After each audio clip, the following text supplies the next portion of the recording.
Fala, galera do Mundo na Bola, episódio 11, dessa vez comentando o que o presidente Rodolfo Landim falou a alguns torcedores a respeito do estádio, capacidade, etc. A gente vai comentar sobre isso hoje, sobre o comentário aí, sobre a fala do Rodolfo Landim, e a gente vai falar do impacto, o que muda, né, se o Flamengo decidir fazer um estádio para 100 mil pessoas. E a gente vai responder a pergunta, dá para fazer? Cabe?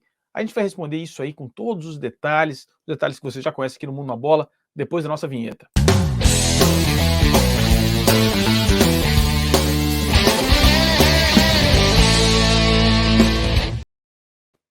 Eu sei que você já chegou deixando o seu like, já se inscreveu no canal. Se você ainda não fez, faça.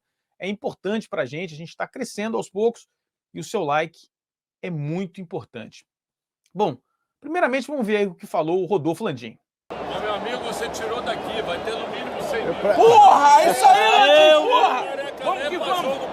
Isso aí, porra! Fica claro nesse comentário do Landim que não se trata de um estudo da capacidade, precificação de ingresso, se cabe no terreno ou não. Ele diz que ele está trabalhando para encontrar o terreno, trabalhando no terreno, e ele fala, me parece ali ser uma ambição, né? Eu gostaria de ter um estádio para 100 mil lugares. Não me parece ser ali definitivamente um estádio, será um estádio de 100 mil. Mas, de toda maneira, a gente vai comentar qual é o impacto para se fazer um estádio de 100 mil lugares. Mas primeiro a gente vai responder a pergunta clássica. Cabe ali um estádio de 100 mil lugares? Bom, esse é o terreno do gasômetro, que vocês já estão cansados de ver, e a gente colocou ali o Santiago Bernabéu. Santiago Bernabéu é um estádio para 80 mil pessoas, cabe confortavelmente com espaço de sobra, né? Se você olhar, inclusive, o original ali do Bernabéu, o terreno original é um terreno que é metade, praticamente a metade do terreno do gasômetro, então cabe, né? A resposta física cabe. Como vocês já viram aqui em episódios passados, se trata, o terreno está localizado numa área de operação urbana, ou seja, o dono do terreno, o futuro dono do terreno, pode comprar potencial construtivo, ele pode construir mais área do que o zoneamento daquela região da cidade permite. Então, área construída não será o problema, cabe. Mas a gente precisa dar uma olhada também no que acontece, qual é a diferença de um estádio para 70 mil, por exemplo, um estádio para 100 mil. Bom, em termos de arquitetura, e eu vou falar agora como arquiteto, o principal impacto acontece na arquibancada ou no anel superior, como quer que você o chame. Né?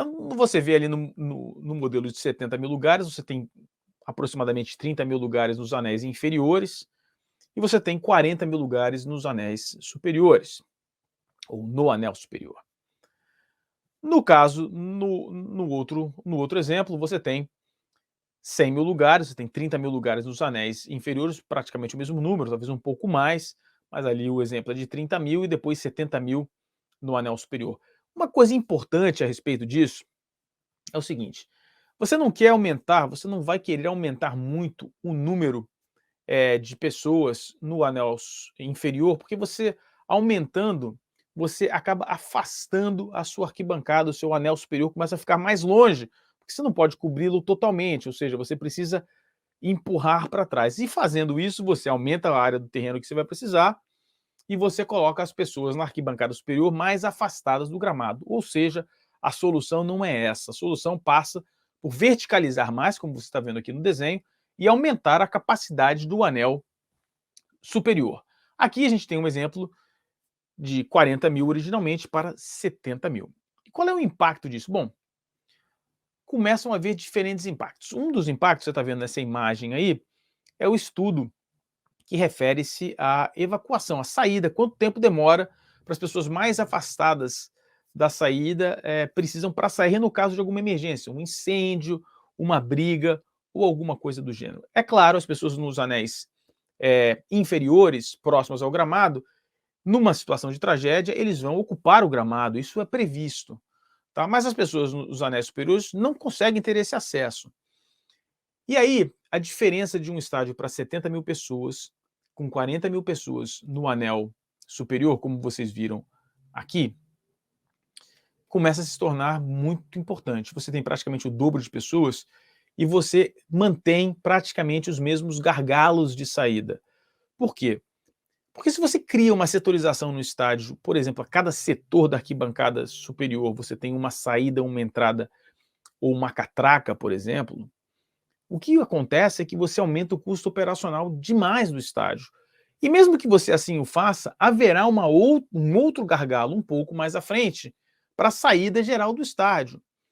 E você dobrando a quantidade de pessoas, ou praticamente dobrando a quantidade de pessoas nesse anel superior, você gera um problema no projeto. Tem solução? Claro que tem solução. Óbvio que tem solução. A questão é o custo e a questão é a aprovação. Por quê? O Corpo de Bombeiros passa, que é o responsável pela aprovação desta parte do projeto, passa a fazer uma avaliação muito mais severa do projeto do que originalmente foi planejado. Então, isso vai acontecer. Outra coisa, e talvez um impacto mais importante, seja o impacto relativo à vizinhança e ao trânsito. E aí eu vou falar com um pouco mais de calma, e eu quero que vocês tenham paciência comigo aqui nessa análise. Para vocês que conhecem o Rio de Janeiro, vocês sabem que a procura do estádio, do terreno para o estádio do Flamengo, passa por uma boa localização. O que era uma boa localização? A gente já falou sobre isso. É ter acesso a principais vias expressas que estejam ali disponíveis, muito próximos ao terreno, e transporte público de massa, ou seja, trem e metrô. Há um problema, galera, que é o seguinte: um estádio muito grande, numa região muito bem servida por vias expressas, por exemplo, um estádio para 100 mil pessoas, como é a intenção do Rodolfo Landim, vai gerar um impacto no trânsito dessas vias. E por ser uma via expressa, normalmente é uma via importante para o sistema viário da cidade. E aí é uma sinuca de bico. Você quer um terreno próximo a essas vias, mas você não quer que esse empreendimento, esse estádio, interfira no trânsito dessa própria via. E se você olha esse terreno do gasômetro, você não precisa nem ser um expert na cidade do Rio de Janeiro para saber do impacto que isso vai causar. E para dizer, né, o impacto pode ser causado até Niterói. Por quê? Porque aqui, onde eu estou mostrando aqui, essa praticamente uma das saídas da ponte de Niterói. Então é um complicador. A localização é sim um complicador do ponto de vista do impacto no trânsito. E o Departamento de Análise de Trânsito do Rio de Janeiro, a SET Rio, faz essa análise. E é claro, há uma diferença muito grande entre 30 mil, 40 mil e 100 mil pessoas no impacto do terreno, no impacto do trânsito, desculpem, por conta do acesso ao terreno. E é uma situação um pouco similar quando acontece com o transporte público. E aí a gente vai falar do transporte público de massa, e eu vou falar de um conceito, o conceito de saturação de transporte público. Se você olhar os dois transportes públicos de massa à disposição próximo ali da região, não no próprio terreno, mas próximo, a gente está falando de trens e metrôs, com uma capacidade média por composição de 2 mil pessoas. Ora, se você tiver um estádio para 100 mil pessoas e você determinar que metade dessa população vai de transporte público, você está falando de 40 mil pessoas, que vai exigir uma quantidade enorme de trens lotados por um período muito grande antes do jogo. Nos dias de semana, isso pode ser um problema. Vamos dar uma olhada, imagine que isso aqui seja uma linha de trem ou de metrô, tanto faz, e que essa linha seja a linha de ocupação. Por exemplo, aqui é uma estação que está a 6 estações antes do próprio estádio, e na estação, a 6 estações antes do estádio, você tem uma ocupação de, vamos dizer, aí, 40% do trem, e conforme você vai se aproximando da estação do estádio, é claro, você vai coletando mais pessoas, até que a 2 estações próximas do estádio, você tenha o seu transporte público lotado e você não consiga coletar mais pessoas nas estações próximas ao estádio. Né? Essa coleta se torna complicada porque os trens chegarão à estação lotados. Isso é normal, isso acontece, não é um grande problema. Isso passa a ser um problema quando essa saturação, essa ocupação começa a acontecer muito próximo em termos de tempo com o horário de pico da volta ao trabalho. Você acaba tendo um cruzamento da operação de pico, do horário de volta do trabalho, com a operação do jogo. E isso é um problema, sim, isso é um problema para o transporte público, é um conflito de uso, E é complicado, isso pode acontecer. Por quê? Porque se o jogo começa às 21h30 e as pessoas, e é um estádio muito grande, ou seja, você vai precisar de muitas composições lotadas, as pessoas vão começar a usar o transporte público bem mais cedo e esse uso vai se sobrepor ao uso normal do horário de pico.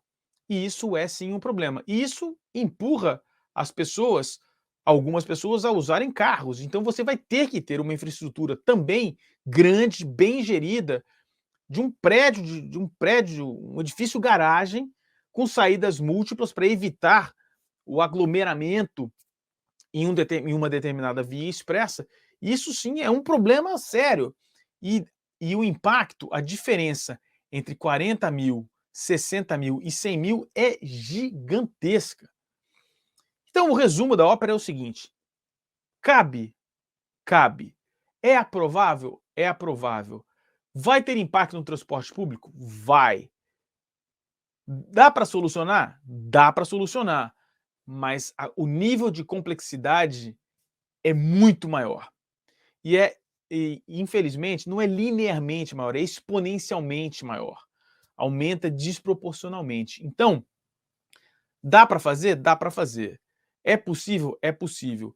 Me parece ali que o presidente Landim simplesmente revelou uma ambição, mas não mostra ainda que há um estudo sério aprofundado, não há tempo de fazer isso e não funciona da maneira como está sendo colocada. Faz e a gente resolve.